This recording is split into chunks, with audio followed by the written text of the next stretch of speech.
Hi everyone. So this particular video is attached to two different things. The first thing it's attached to is the concept of finding exponential and logarithmic derivatives for non-base 10 or base E. And we're just going to add the notes to our foldable under transcendental, and then inverse derivatives. So if you could open up your foldable to tab, the very last tab, it's like 2.2, 2.4, 2.5. And on one side, you're completely filled in. And on the other side, you should have currently trigonometric and transcendental functions.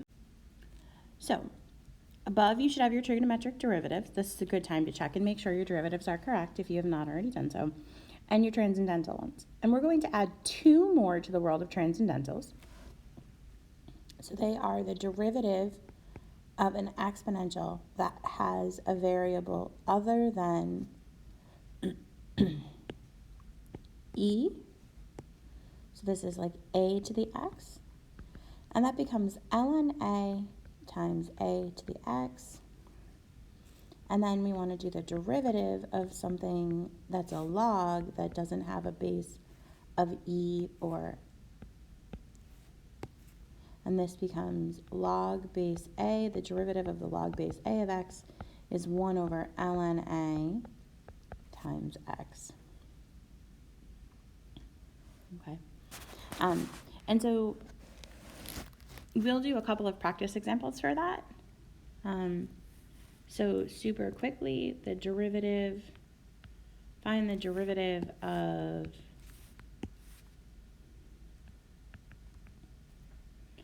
three to the x is ln 3 times 3 to the x, and the derivative of, let's say, 5 log base 6 of x is 5 over ln of 6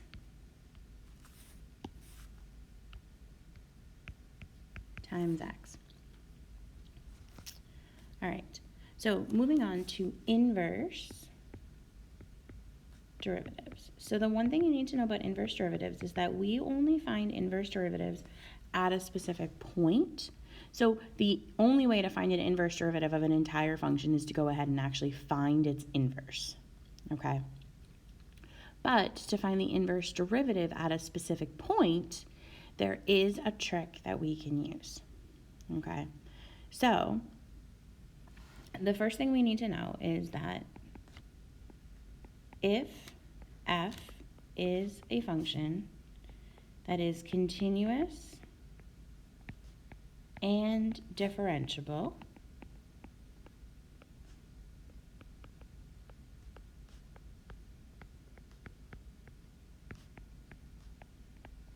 on some interval. So a couple of things before we continue with that.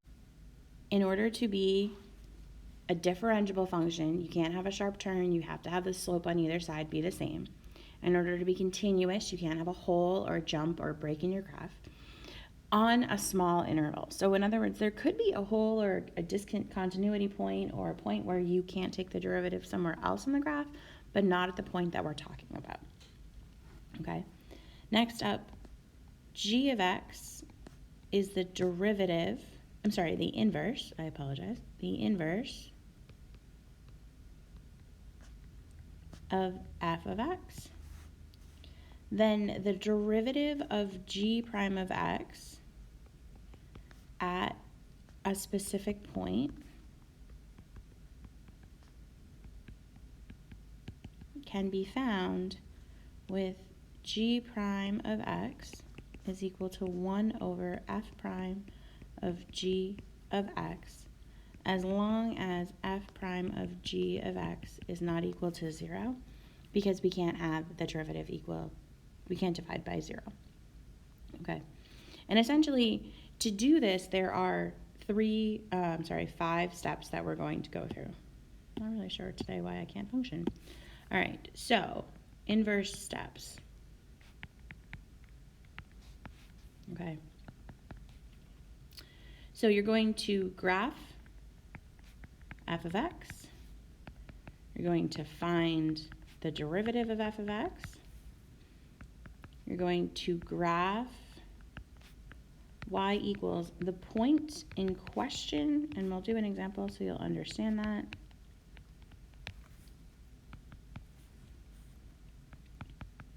Find the x coordinate of the intersection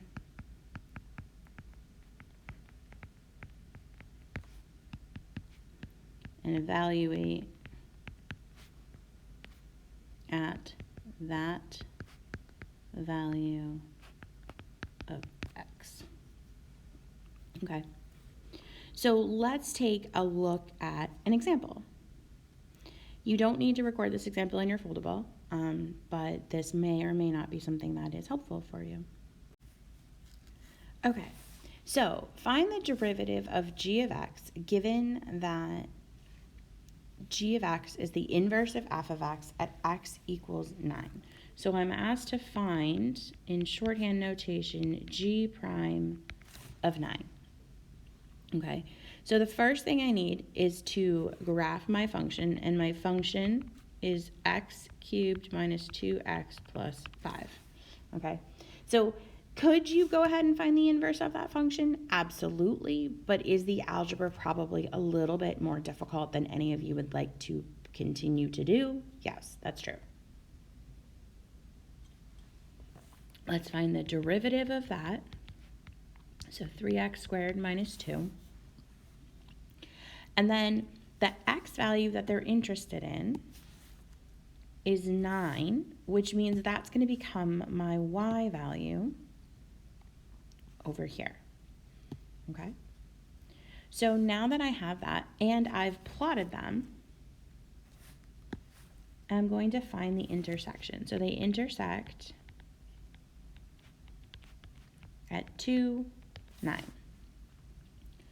So now that I have that value, I'm going to do g prime of 9 equals 1 over f prime of g of 9. And the point of finding the intersection, okay, is that g of 9 is equal to 2. Because inverses require you to switch the domain and range. So f of 2 equals 9, so g of 9 equals 2. And if you were using a table, that's all the information you would need. You wouldn't even need to necessarily graph it. Okay, so this would become 1 over f prime of 2, which is 1 over 3 times 2 squared minus 2, which is 1 over 4, 12, 1/10.